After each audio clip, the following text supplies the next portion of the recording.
Alô, boa noite.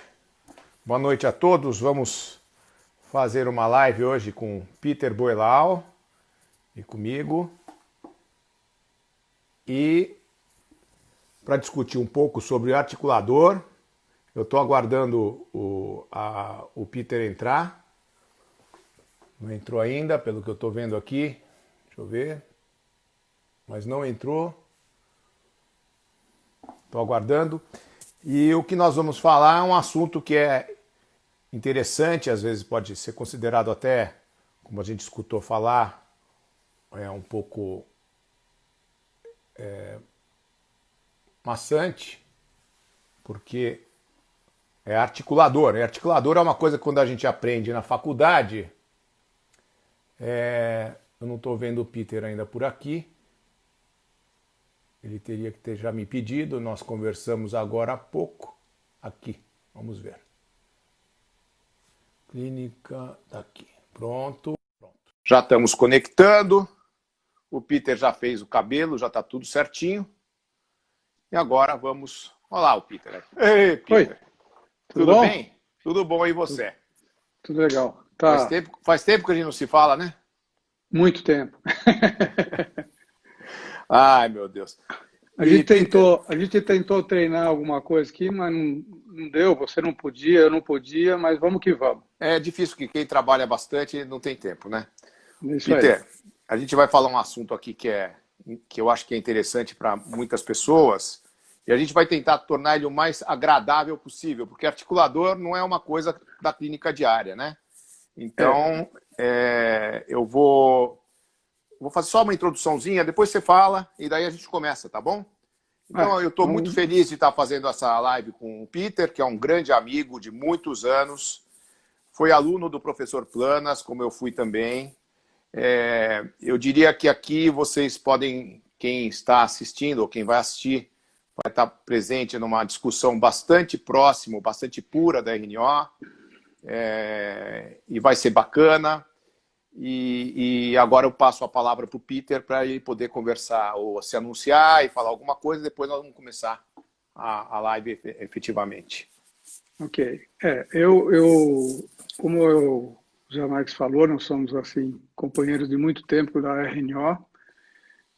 Tivemos no Planas em algumas ocasiões e que levou a gente a buscar cada vez mais se aprofundar nessa batalha da RNO. Eu digo batalha porque são anos e anos que a gente vem estudando e sempre acabamos aprendendo alguma coisa nova, né, Zé Marques? Se não é totalmente verdade, a gente se dedica bastante. O Peter eu conheço, que é um grande estudioso, está sempre querendo coisas novas e bacana. Ok. E o que eu acho que seria legal, Peter, é que eu até conversei com o Carlos Salvador há uns dias atrás e que eu estou notando que essa comunicação nova que a gente está descobrindo, todo mundo, é muito boa e faz com que a gente consiga colocar o que a gente aprendeu, o que a gente até deve para o professor Planas, que eu sei que você pensa a mesma coisa sobre a RNO. E o que eu queria te dizer é o seguinte, Peter, caiu um articulador no teu colo agora, tá? Chegou aquele bicho de 7 cabeças, porque é uma coisa que pouca gente, ou que muita gente usa, e pouca gente talvez conheça com a profundidade que a gente pensa que deve ser importante. Então, por que usar um articulador semi-ajustável na nossa clínica ou no nosso consultório? O que você pensa disso? Bom, em primeiro lugar, eu acho que realmente é verdade. Infelizmente, a gente vê que cada vez o articulador está sendo menos utilizado no dia a dia da clínica. Nós usávamos articulador há muito tempo já, desde a época da faculdade a gente aprendeu a usar, mas eu percebo que cada vez a gente vê menos esse instrumento na clínica, no dia a dia. E para que usar? Bom, o articulador, para mim, foi uma coisa muito, muito interessante, porque Quando a gente quer estudar oclusão, a gente, só a base da conversa, da teoria, fica difícil de visualizar. E o articulador, ele faz você enxergar isso daí. Por quê? Porque o articulador, ele dá essa dinâmica. A função do articulador é enxergar a dinâmica da boca do paciente, desde que, evidentemente, esse articulador permita isso, porque existem diversos tipos de articuladores, como, por exemplo, um articulador de charneira, que para mim não tem utilidade nenhuma, mas um articulador semi-ajustável, ele reproduz fielmente a boca do paciente, desde que todos os recursos de montagem, certos, etc., o arco facial bem montado, a montagem bem executada, você tem uma réplica da função do paciente. Em RNO, a gente sabe que movimento é fundamental. Movimento que a gente diz assim, a dinâmica da boca, que a gente entende em RNO que simplesmente estático ou uma boca só abrindo e fechando não representa nada, absolutamente nada. Então, o articulador ele é uma ferramenta que nos ajuda a planejar, a identificar diversos problemas do paciente e, consequentemente, o planejamento e execução. Tá. E você também usa o articulador corriqueiramente? Ou como é que você... Eu, como faço a parte além a parte de ortodontia, de ortopedia, a parte que eu vou colocar de reabilitação, é a reabilitação da mastigação, que é o que você faz, só que você usa mais a parte de aparelhos, né? Sim. Que eu acho que a gente não pode colocar que são aparelhos nem ortopédicos, nem ortodônticos, são aparelhos reabilitadores da mastigação. Eu faço prótese. E a gente usa o articulador para casos que necessitam. Eu uso basicamente articulador, ou uso bastante para casos de DTM, para fazer análise de oclusão, e para alguns casos que são casos muito mais, que eu diria, muito mais, que exijam um conhecimento mais apurado da oclusão, de situação de plano oclusal, que a gente vai falar daqui a pouco, etc., para poder fazer diagnóstico. O dia a dia da clínica a gente acaba não usando para todos os pacientes, que é bastante complicado, seria difícil e impossível, né? E a gente tem que falar aqui, eu não estou aqui para falar o que eu não faço, estou falando a verdade, né? Tá. É porque eu também, não é o caso a gente usar em todos os pacientes, mas tem casos especiais em que a gente é obrigado a pensar um pouco mais, entender melhor o funcionamento da boca. Mas tem uma coisa interessante também, Zé Max, não sei se aconteceu isso com você. Quando eu fui para Barcelona a primeira vez, eu já tinha conhecimento de articulador, já usava articulador. Mas eu não tinha o articulador que o Planas utilizava lá, que é o Dentatos ARL Planas. E eu vi que é uma ferramenta muito, muito interessante. E o primeiro exercício que ele me deu para fazer, acredito que foi para você também, você foi um ano antes, acho que eu fui, ele joga um articulador no seu colo, como você falou, e entrega um jogo de dentes e fala assim, monte uma boca equilibrada. É isso mesmo. E aí você quebra a cabeça para conseguir montar uma boca equilibrada, certo? Foi isso que aconteceu com você também? É a mesma coisa, que todo mundo fala, mas que eu fui lá para aprender a fazer, eu estava fazendo um curso aqui no Brasil de ortopedia, Uhum. e eu no meio do curso falei, eu vi o livro do plano e acabei chegando na Dentoclínica, só que para aprender aparelho e aprendi, passou a ensinar oclusão. Entendi. Então, o que eu ia falar é que eu percebi que o articulador ele é um excelente professor, que ele faz você pensar, você tem que pensar muito, e ele me ajudou muito com esses exercícios a entender bem essa dinâmica de como se relaciona uma trajetória condílica ou condilar com a inclinação do plano oclusal, como você maneja isso daí para conseguir equilibrar a boca. E a gente podia mostrar algumas coisinhas nesse sentido também, se der daqui a pouquinho, certo? Podemos, vamos mostrar sim. E agora, para a gente mostrar, então a gente podia, primeiro, você pode colocar para a gente o articulador ele é montado na face do paciente, né? E para você montar o articulador, você utiliza o quê? Quer dizer, por que ele é tão importante? Ele é referenciado a alguma coisa, para você ter sim, alguma noção de, né? sim, claro. O articulador, ele necessariamente, o que ele vai transportar? A boca do paciente espacialmente para o articulador. E tem como referência o plano de Frankfurt. Diferente do gnatostato. Vamos confundir isso. O gnatostato, os modelos são paralelos a Camper. No articulador, ele já é diferente, é paralelo, as hastes são referência de Frankfurt, Isso. certo? O plano de Frankfurt. Como tem essa figura sua aí montada, né?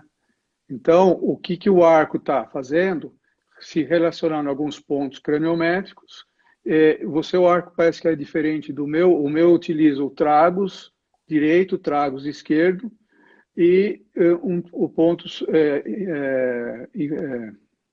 infraorbitário, como o plano de Camper, e o arco, então, é transportado para o articulador. Eu tenho uma figura aqui que dá para, acho que, explicar melhor isso aí, se você quiser. Pode pôr. Mas você vai complementar alguma coisa aí? Não, o que eu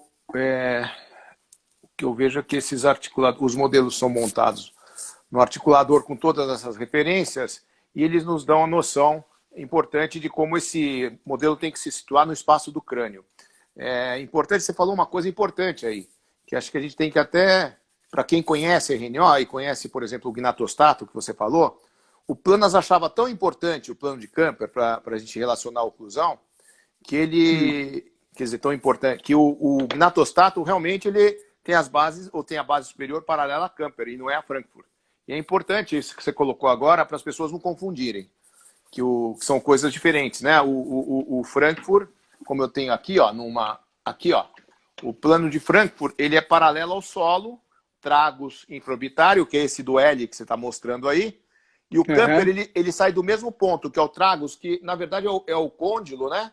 E vem até o subnasal, que forma esse ângulo de 15 graus que a gente está colocando, que eu pus aí na telinha, que você pode falar sobre ele também. Você está mostrando aí o Guilherme, né?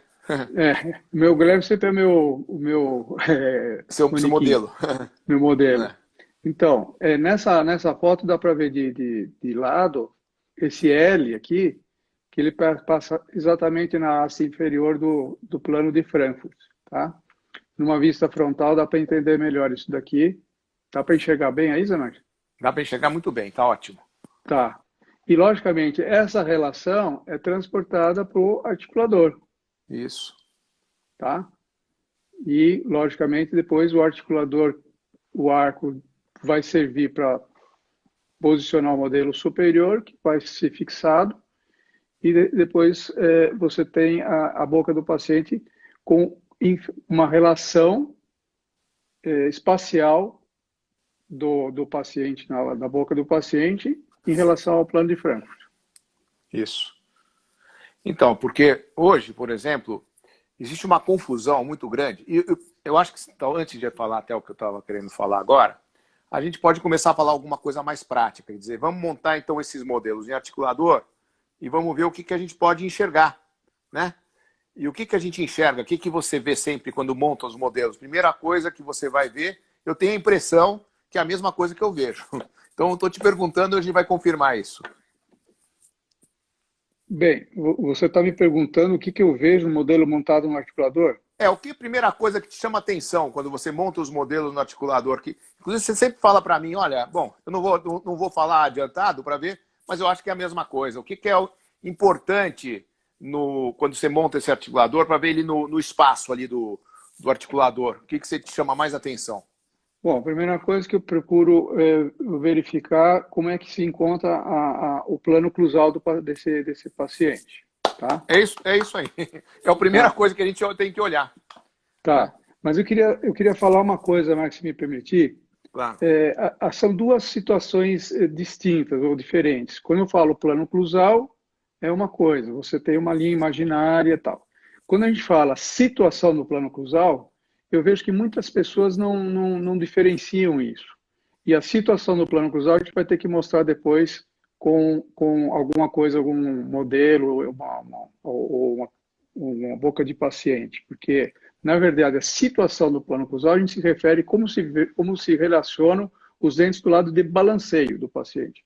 Então, você tem que fazer uma lateralidade e observar o lado de balanceio para ver como está situado esse plano cruzal, na verdade, referência de inclinação com a trajetória condilar. Hoje eu conversei com um colega e isso daí é uma confusão que existe mesmo.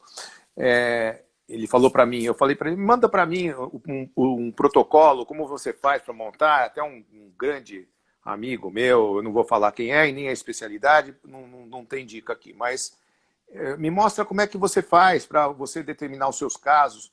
Daí ele me mostrou um articulador com um plano oclusal, que ele mexia como ele queria, então não precisava montar essa boca no articulador com referências, etc. O que eu acho que é importante é o que você falou aí. A situação do plano oclusal, quando a gente fala, que parece para os outros que é o plano oclusal, é realmente a situação dela no crânio. É a angulação que ela tem no sentido antero-posterior do plano oclusal da maxila, dos dentes, né? Em relação ao plano de Frankfurt. Perdão, ao plano de Camper, que é o plano que vai de tragos ao subnasal, que a gente tinha desenhado aqui, acho que nessa foto pequenininha, se vocês chegarem perto, vocês vão ver aqui Camper e o Frankfurt no arco aqui do articulador. Então, existe uma coisa, quando você fala com um colega e fala, como é que está o plano oclusal? Ele fala, não, está ótimo, está maravilhoso. Quer dizer, o plano oclusal pode estar ótimo e bonito, só que ele tem que se relacionar com esses pontos para a boca estar equilibrada. São duas coisas diferentes. É isso que você está falando? É isso daí. Agora, você me falou de um colega que monta, pelo que eu entendi, ele não usa o arco facial? Peter, muitos colegas colocam que montam o modelo em articulador e acabam não montando o arco facial. Quer dizer, não é só... tem laboratório que monta e que fala pro colega, né? Fala, olha, eu monto os seus casos em articulador. Não adianta nada montar um modelo em articulador se você não tiver feito o arco facial, não é verdade? Uhum. Alô? Tem a carta. Alô? Oi, Peter. Tá me Sumiu. ouvindo? Agora estamos. Não Tá estávamos. ouvindo? Agora Então, sim. o meu negócio que pifou. O que acontece? Se você monta um articulador, o modelo no articulador sem o arco facial, para mim é a mesma. Dentro de um Sumiu. oceano. Alô? Tá me ouvindo? Oi? Eu não estava, agora voltou a sua voz. Tá Alô? me ouvindo? Não. Tem que pôr na caixinha. Alô? Espera aí, só um instantinho. Ouvindo? Alô? Oi? Agora tá. Tá ouvindo? Oi? Agora estou ouvindo. Então, é a mesma coisa que o navio num oceano sem a bússola. Ou a carta. O que você tirou? Tá me ouvindo? Estou ouvindo. Tá. Porque você não tem referência nenhuma, então não serve para nada. Na minha opinião, não serve para nada. Um modelo montado sem arco facial no articulador. Não tem utilidade nenhuma. O que você pode registrar? Não, você não registra nada. ele tem utilidade. Para a clínica diária, ele tem utilidade. Eu vou te dar um exemplo, que às vezes a gente vê, isso daqui pode ser que soe uma coisa meio esquisita o que eu vou falar. Mas se você tem uma prótese de 3 elementos, você, teoricamente, não precisaria usar um articulador, porque ele está no meio dos dentes, da bateria anterior com posterior, quer dizer, tem uma prótese que não é de extremidade livre, que tenha primeiro molar, primeiro pré e segundo pré.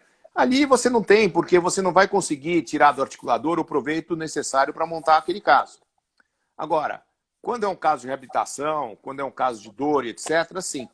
Por sinal, uma coisa que é importante a gente colocar aqui, que eu acho que também acaba não sendo esmiuçada, acaba não sendo entendido. O seguinte, a grande utilidade do articulador é para duas situações, na minha visão, importantes. Uma é a situação do plano oclusal que você pode identificar, e a segunda é para você fazer a avaliação da oclusão em lateralidade do lado de balanceio. Sim. Então, o que acontece? E ele passa a se tornar valioso se você tiver o objetivo para analisar o que acontece no lado de balanceio quando você tem o movimento de lateralidade à direita e à esquerda. Então, se você coloca que você tem uma desoclusão muito grande nesses movimentos, o articulador perde, inclusive, a validade. Por quê? Porque o lado de balanceio ele perde totalmente o contato, você acaba utilizando aquela trajetória do lado de balanceio, ele perde o seu sentido. O que você acha disso? É exatamente isso. Eu tenho um exercício aqui que eu tenho que eu fiz com modelos montados em pista para fazer pista de Patterson. Eu já sei se já mostrei isso para você. Para mim, você já até mostrou, mas eu acho que é bom mostrar para todo mundo mesmo. Deixa eu só correr aqui, porque eu acho uma coisa legal de mostrar, sabe? Para a gente ir conversando aqui, para entender.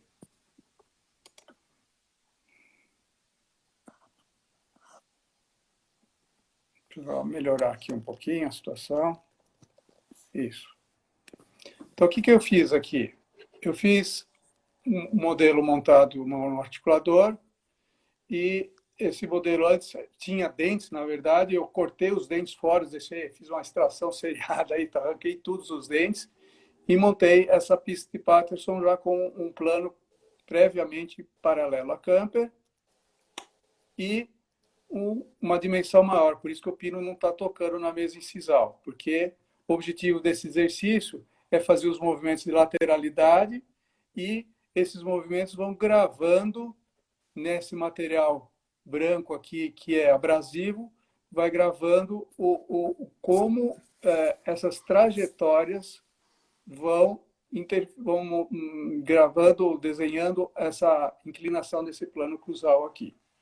Eu vou deixar correr o vídeo, não sei se vai dar para... Só que não está dando para ver muito bem a parte superior aí do articulador, então acho que a gente vai perder um pouco. Você tem que posicionar mais para cima Deixa eu ver se eu consigo. A imagem.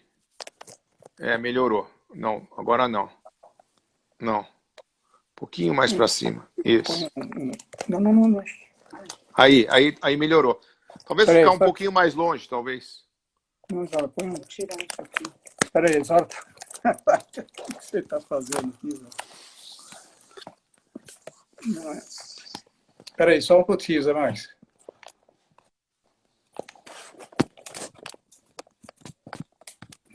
Assim. Tá? Tá ótimo. Então vamos lá. Vê se dá para escutar. Bem, a gente vai fazer um exercício aqui para laboratório, procurando demonstrar e fazer entender melhor essa questão de plano cruzal paralelo a camper. Por que isso tem que ser para ter uma boca equilibrada? Na verdade, o camper é uma referência, porém, ele vai ter uma pequena variação, e essa variação de inclinação vai depender do que a gente chama da trajetória. Tá para ouvir alguma coisa, Marcos? Tá dando para ver. E ouvir? Tá dando para ouvir também. Pode ficar tranquilo. No caso aqui está com 45 graus. E esse material branco é um material abrasivo, que ele vai se desgastar, que a gente vai fazer os movimentos de lateralidade. E esses movimentos de lateralidade vão gravando a inclinação que o plano cruzal deve ter. E só para verificar aqui desse lado, a gente colocou em 20 graus a trajetória condilar. Isso é uma impressão digital quase, né? Se consiste, nós vamos fazer... Ele já foi montado, esse articulador já foi montado com inclinação próxima a camper. Mas a gente vai ver aqui agora, vou fazer um movimento de lateralidade. Vocês vão ver, trabalho, no caso aqui, esse côndilo Então, é o lado de trabalho. O lado de trabalho continua relativamente equilibrado. Porém, o lado de balanceio, vocês vão perceber que houve uma perda de contato aqui, certo? Quem se deslocou foi o côndilo de balanceio. Se a gente voltar agora no movimento e fizer o movimento inverso, ao contrário, nós temos agora esse é o côndilo de balanceio que saiu, tá? E veja só como afastou o plano cruzal um do outro. E o exercício vai ser a gente ficar fazendo os movimentos de trabalho, balanceio, lateralidade, e o material branco vai se desgastando e vai gravando a inclinação que cada lado vai ter de acordo com essa trajetória condilar, certo? Mais uma vez aqui, vocês estão vendo que esse é o lado de balanceio, uma perda de contato. O outro lado é o lado de trabalho, praticamente não houve alteração. E esse é o côndilo que não saiu do lugar, que só rodou, certo? Então eu vou iniciar fazendo vários movimentos de trabalho para a direita, esquerda, esquerda. Eu não vou gravar tudo, mas vocês podem ver que o material aqui, ó, vai desgastando e vai fazendo vai gravando na superfície aqui, vai gravando a inclinação que cada plano terá, guiados por essa trajetória condilar. Eu só vou mostrar agora um pouquinho. A gente vai fazer um exercício aqui. Não, peraí. Aqui, um pouco mais para frente, que conforme vai desgastando, vai ficando bem superfície contra superfície. Então, o desenho... Aquele afastamento vai sumindo, porque o material vai se desgastando, guiado por esses movimentos dados pelos côndilos, esses movimentos de balanceio para frente, para trás. Sempre o lado de balanceio, certo? Então, na verdade, quem vai desenhando o plano cruzal, se a gente for pensar, é sempre o lado de balanceio. A gente vai explicar por quê. Você vai explicar isso para mim por quê. Você pode repetir a pergunta? Que nesses movimentos, na verdade,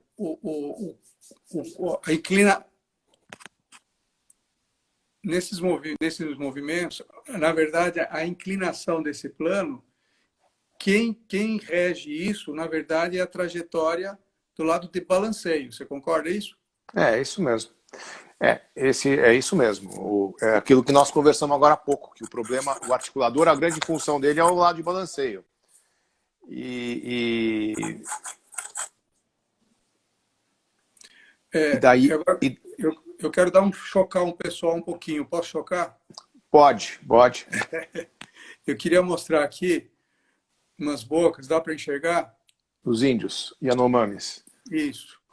Essas são bocas de um índio de mais ou menos de 40 anos de idade. Fotos tiradas pelo nosso amigo Thomas Vanderlaan, que você já conhece, nós conhecemos bem. Esses índios, a gente fica pensando, nunca foram no dentista, nunca escovaram os dentes, 40 anos de idade. E choca o quê? Essa sujeira, choca o desgaste de dente, mas a gente não vê que essa boca é uma boca de 40 anos de idade que nunca foi no dentista e está com todos os dentes na boca. E se fizer os movimentos de lateralidade, exatamente é o esfregamento de todos os dentes inferiores contra os superiores, tanto para um lado quanto para o outro.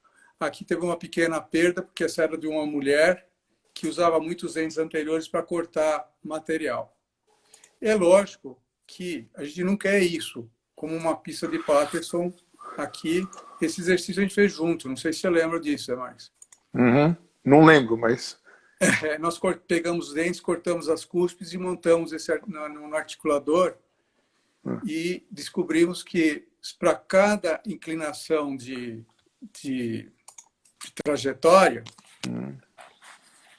acho que agora está melhor, né? se você modificar a trajetória condilar, a boca se perde toda, em termos de equilíbrio. Isso. Mas aí a gente fala assim, mas você não quer que a gente fique com boca de índio. Então, o que acontece? Os índios, eles tinham cuspe. Aqui um índio de 15 anos de idade, uma boca jovem.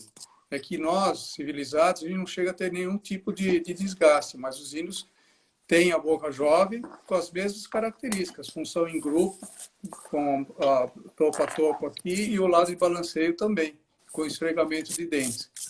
E a mesma coisa para o outro lado, ou seja, você tem uma boca equilibrada. Então é isso daí, Zé Marques. Na boca com cúspide, a mesma coisa, o que aparece são angulagens, causadas por quem? Pela inclinação das cúspides.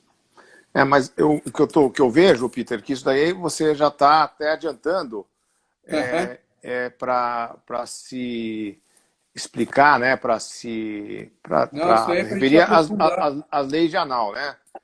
Porque você está colocando todos o que a gente aprendeu com o professor Plana sobre as leis de Anal, que é aquela quinta de Anal e etc.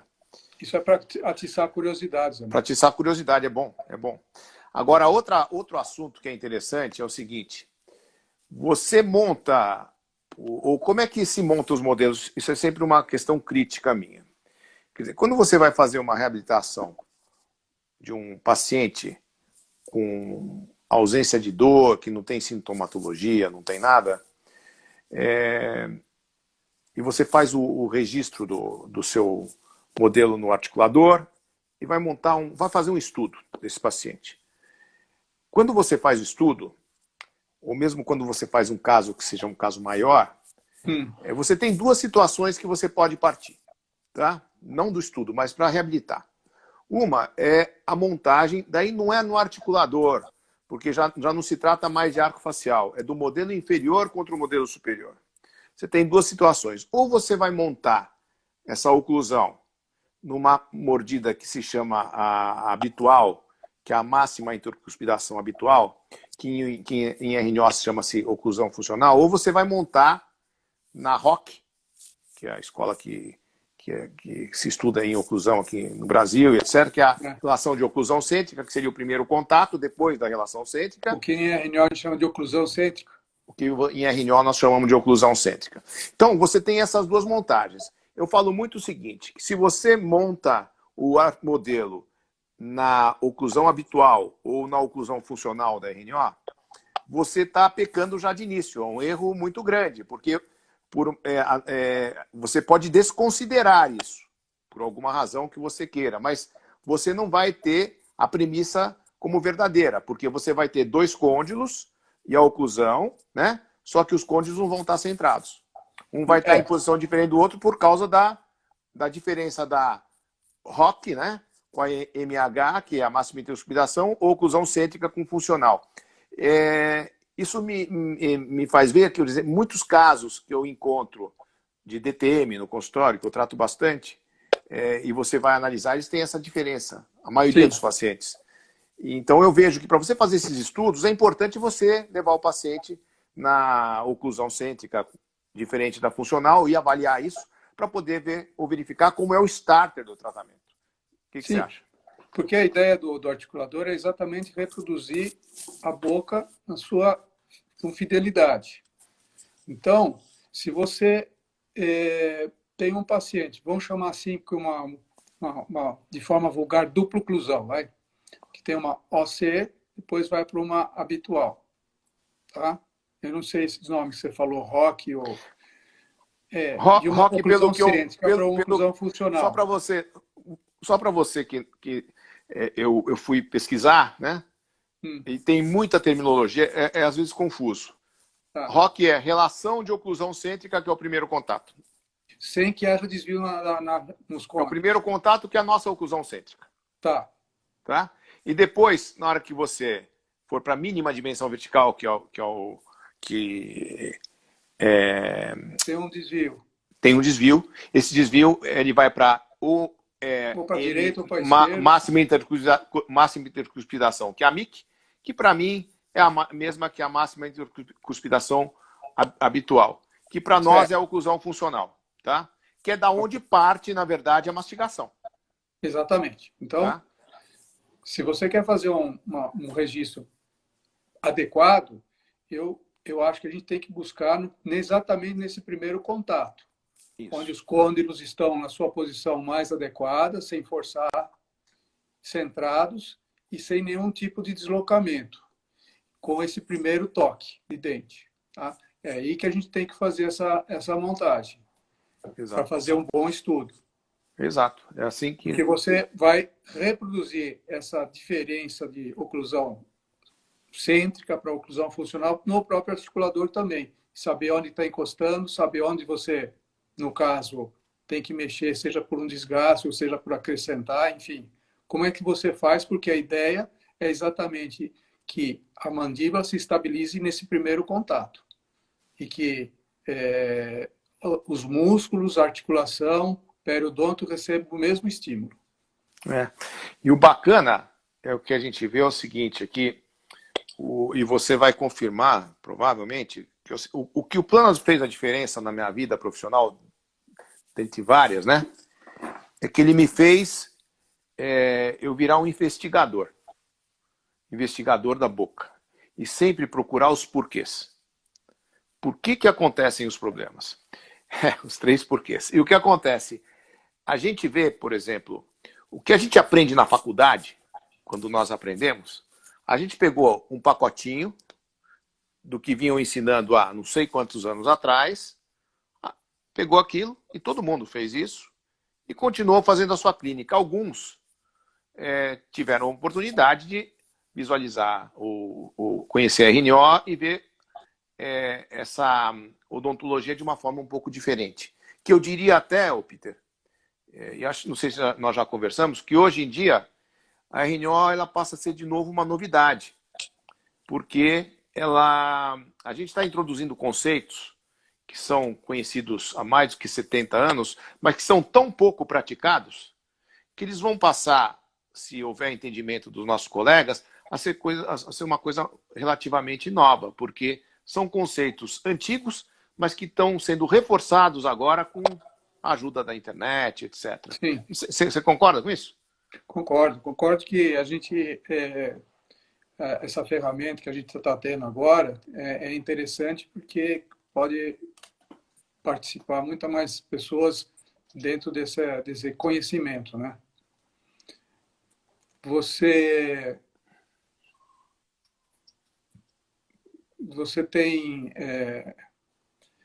tem dúvida de que o Planas tinha dificuldade de fazer isso? Porque, sabe, o livro dele ele até põe, não? Eu dedico essa obra à minha mulher, meus filhos e meus netos, pois serão eles que verão confirmado universalmente a minha filosofia. E na terceira edição ele já botou os bisnetos também, porque isso é um trabalho realmente de formiguinha, mas com essa ferramenta da internet acho que vai ajudar bastante também.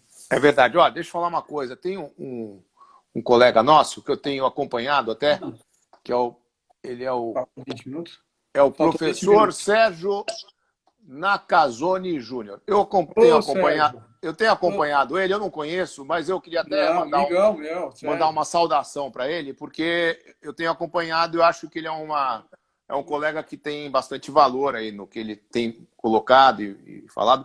E ele colocou aqui uma observação, que ele fala que, pelo que eu estou entendendo, que a relação cêntrica é igual a ROC, que é igual a oclusão cêntrica. Eu tive um pouco de dificuldade, mas pelo que eu verifiquei e pesquisei, porque essa não é essa nossa terminologia usual e diária, né? O conceito que eu tenho é que relação cêntrica é onde os côndilos estão posicionados ortopedicamente da mesma forma e sem nenhum esforço, não é mais hoje em dia na parte mais antero superior da cavidade, é bem no centro da cavidade, sem desvios e com ausência de contato dental. A ROC, pelo que eu vi no último livro que eu pesquisei, recente, é a relação de oclusão cêntrica, que daí é desta RC, que iria para o primeiro contato, que seria a oclusão cêntrica do Planas, tá? E eu não estou conseguindo colocar aqui, e daí ele coloca que a MIC é igual a MH, que é igual ao habitual, que é oclusão funcional. Isso aí está certo. A primeira só que eu...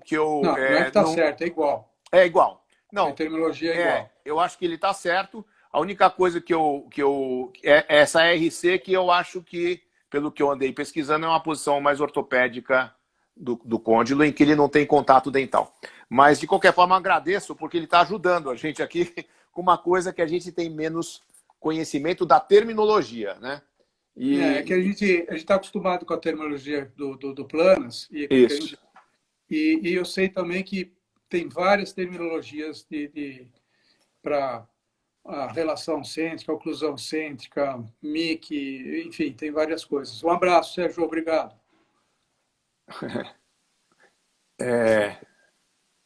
Vamos lá, eu estou tentando tirar aqui, Peter, não consigo tirar mais o comentário dele, mas vai ficar assim para mim, não tem problema. Eu vou ficar Então, com eu, por exemplo, eu tenho acompanhado e eu tenho ficado feliz por causa das colocações de alguns colegas aí na internet ou no Instagram com relação à RNO. Graças a Deus ela está florescendo por alguns poucos, mas bem. E agora... Zé Marcos, deixa eu fazer uma pergunta. Como é que você tira a trajetória? Depois você montou, você tem alguma forma, um protocolo de tirar a inclinação que o paciente tem na visual. Trajetória? A gente faz uma avaliação visual do paciente, manda ele fazer a lateralidade para o lado de trabalho, né, para um lado, e observa como está o lado de balanceio e vai regulando no articulador essa inclinação. É assim que eu faço. Eu não sei se é a mesma forma que você faz. É o jeito que a gente aprendeu com o nosso mestre, né? Exatamente, exatamente. Agora, o Planas não, ó, chamei de Planas, hein, Peter? Ó, o negócio tá feio. Ô, Peter, o seguinte, o nosso articulador, porque você falou primeiro do arco facial, o seu é um pouco diferente, depois tem outras marcas diferentes, mas o que importa é o articulador em si, tá? Porque depois de montado o articulador, a gente joga fora o arco facial, porque ele está bem relacionado. Não, joga fora que ele é muito caro. Não, mas está bem relacionado. Agora, esse articulador que o Planas nos ensinou, que eu inclusive não tem só para o articulador dentatus isso, mas o Planas nos ensinou a mexer com uma pecinha que é a mesa incisal, que todo articulador tem, que ou ela é reta ou ela é um pouquinho inclinada. E nós temos uma mesa incisal, que eu vou até pôr a foto aqui depois, que ela está cheia de história. E você pode explicar um pouquinho o que são essas histórias dessa mesinha incisal. Que está aí na minha telinha, mostrando que ela está inclinada para um lado e para o outro. Depois até tem um filminho para mostrar para o pessoal mesmo. Você está vendo aí, não? Tô vendo. Eu também tenho uma foto, acho que está um pouco maior. Deixa eu ver. Então, eu vou só falando sobre a mesa incisal enquanto você está pegando a foto. A mesa incisal, gente, é importante porque com ela a gente consegue avaliar o lado mastigatório do paciente. O ângulo funcional mastigatório vai ser descrito nessa mesinha aqui. E não é difícil ver. O articulador é importante para a gente avaliar e para a gente começar a tratar o paciente na clínica diária. O Peter e eu somos muito clínicos. Então, essa live é difícil para a gente, porque é uma questão mais teórica, mas é importante para o starter, para lives posteriores, para lives, né, posteriores. Certo. O que o Planas ele fala da lei da mínima dimensão e dos ângulos funcionais mastigatórios. Então, você tem uma forma de reproduzir esses movimentos, esses ângulos funcionais, com essa mesa incisal. Ela tem um pino, esse pino ele tem um formato mais achatado, e essas duas metades, direita e esquerda, que podem ser modificadas com esses parafusos aqui. Esse parafuso daqui, não sei se está dando para enxergar, deixa eu ver se... Esse parafuso aqui, ele é uma trava, e esse outro mais externo, ele faz levantar a mesinha. De forma que acontece isso daqui. Tá? E isso daí, o pino, então, vai reproduzir os movimentos que são determinados pelos ângulos funcionais do esfregamento que o paciente tem nos dentes, geralmente guiado pelo canino, né? Então, você precisa saber, dá para saber qual a inclinação. Só que no articulador, quem mexe com o articulador conhece sabe que tudo é invertido, né? No É articulador tudo que invertido. movimenta Invertido. é a parte superior. Na verdade, na boca, esses ângulos são invertidos, eles são para baixo. Mas ela permite você determinar a angulagem do ângulo funcional. Tá. Tem uma colega, Angulagem tem uma colega aí perguntando que quando monta no articulador, ela tem o Dentatus também. Eu acho o melhor articulador, muito preciso. Ela fala que verifica o lado de balanceio para acertar a trajetória condílica com carbono. Eu não consigo entender como, porque, na verdade, o carbono não vai determinar, ou não vai conseguir determinar ou mostrar para você a trajetória condílica. Eu acho que o melhor é com observação, como o Peter falou, e como a gente acabou aprendendo, né? O que você acha? Não, o que pode acontecer, aí eu acho que ela pode estar numa situação que existe um pequeno contato e daí, se você não tem contato nenhum, no visual não tem jeito. O carbono não tem finalidade nenhuma. Agora, se você tem uma proximidade e você está na dúvida se está tocando ou não uma cúspide, aí você pode pôr o papel para sentir se está pegando e marcando. Acho que é essa a ideia que ela falou do papel carbono. Tá. O articulador aqui em cima, Peter, eu fiz um filminho hoje para mostrar legal isso aí. como é que ele está funcionando para você ver o ângulo funcional mastigatório. Lembrando sempre que quando ele vem para um lado, na verdade é do outro, né? Porque o articulador é o contrário. Né? Exatamente. No caso, o ângulo que a gente está vendo mais baixo é um movimento funcional para a direita. Isso mesmo. Faltam 14 minutos, é mais. Pode mandar bala, não tem problema. Não. Pode continuar. Ela... Mas, então, nesse nosso papo aqui, um articulador de charneira não tem finalidade nenhuma essa investigação aí que você está fazendo. Qual essa dor? Bom, do paciente que chegou no consultório para a gente fazer uma análise de oclusão, é isso que você está falando? Ele chega, nós vamos fazer a análise de oclusão, movimento de abertura e fechamento. É o primeiro momento, porque você vai montar o modelo em oclusão. Outro dia, por exemplo, eu vi um colega também falando algumas coisas que a gente tem escutado, que a gente pode discutir em outras vezes, mais práticas, coisas mais práticas, mas em que ele chegou um paciente na clínica dele, e ele avaliou a oclusão e estava perfeita, olhando no paciente. Que a oclusão era perfeita, que não tinha problema nenhum, que tinha todas as chaves de oclusão e que e era um paciente com dor orofacial, e que ele não tinha nenhuma relação com a oclusão, porque a oclusão estava perfeita. O fato é o seguinte, oclusão perfeita, chave de classe 1, canino, molar, classe de Engel perfeitas, etc., não significa que a boca está funcionando de forma fisiológica. Então, até ele colocou da seguinte forma, que você tem uma boca, tirando a relação de DTM com a parte de oclusão, que quando você tem, às vezes, uma boca que ela é muito bonita, ele tem problema de oclusão, então, que não tinha relação nenhuma. A boca pode ser muito feia e não tem problema de DTM. A boca pode ser muito feia, ter problema de DTM, e a boca pode ser muito bonita e também ter problema de DTM. Então, quer dizer, não existe relação de oclusão com a parte de dor. Na verdade é o seguinte, você não pode fazer essa avaliação simplesmente olhando a boca do paciente. Por isso que existe o articulador. Porque na hora que você pegar esse articulador e meter essa boca no articulador, o que vai acontecer? Você vai começar a verificar a situação número 1, que é a situação do plano oclusal. Que isso que a gente bateu e começou aqui o assunto e que ninguém falou. E a situação número 2, que são os ângulos funcionais mastigatórios, que isso não é conhecido mesmo. O que você acha? Bom, eu acho o seguinte. Primeiro, quem conhece a fundo as leis planas tem uma visão muito mais ampla da boca e o que você... Essa primeira coisa, Marcos, muitas pessoas não conseguem enxergar o primeiro ponto, que é uma oclusão, se ela está oclusão cêntrica ou se ela tem um desvio e vai para uma oclusão habitual ou funcional. Então, se o paciente, primeiro, está meio que deitado na cadeira lá, deitadão, pede para fechar a boca. Depois que ocluiu, você examinar não tem valor nenhum. Primeira coisa, você posicionar o paciente em uma situação em que ele não fique muito deitado e manipule a mandíbula para conseguir enxergar primeiro se tem essa diferença, que pode ser reproduzida no articulador. Claro. Depois, você vai examinar exatamente o que você falou, a situação no plano oclusal e os movimentos com os ângulos funcionais. Tá? Então, se você vê que tem diferença de ângulo funcional, pode ser uma boca linda, mas ela com diferença de ângulos funcionais é sinal de que não está bem, sinal de que vai ter, se não está, às vezes ela pode até não ter sintoma, mas vai apresentar um momento no futuro, pode apresentar. Por quê?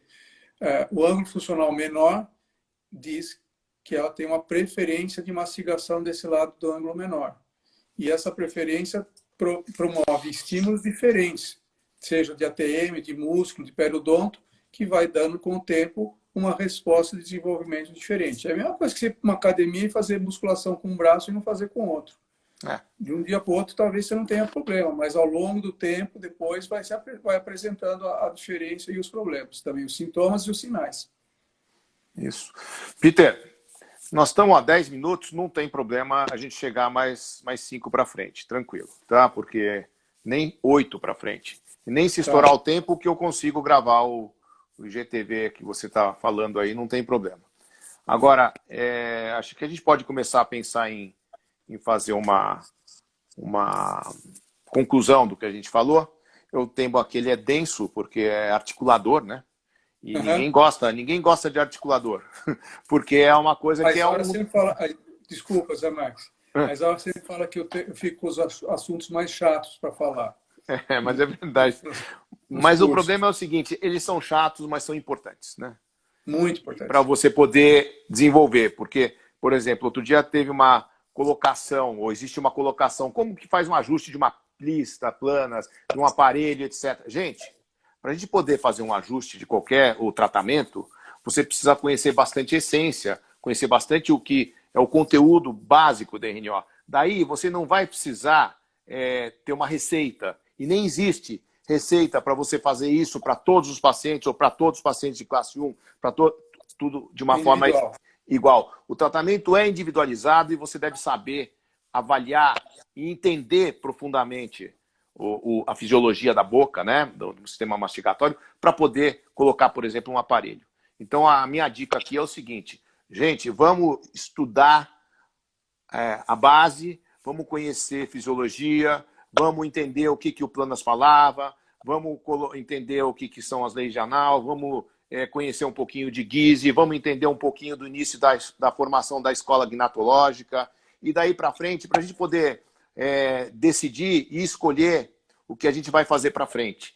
Não adianta a gente pegar a receita prontinha do bolo aqui na frente, que às vezes não é a melhor e nem a mais correta, para tratar a essência. Quer dizer, a essência para você tratar da boca, você tem que conhecer todos esses fatores. O que você pensa disso?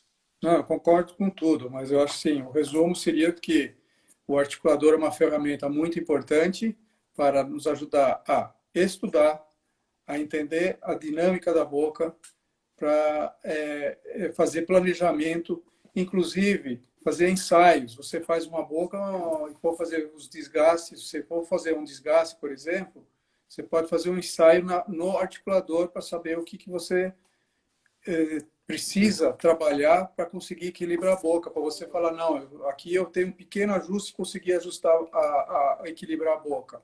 Ou eu achava que eu tinha que fazer um pequeno ajuste, mas no fim vão ter que mexer tanto que a gente tem que mudar às vezes o planejamento, que não vou fazer com desgaste, vou mudar o planejamento de outra forma.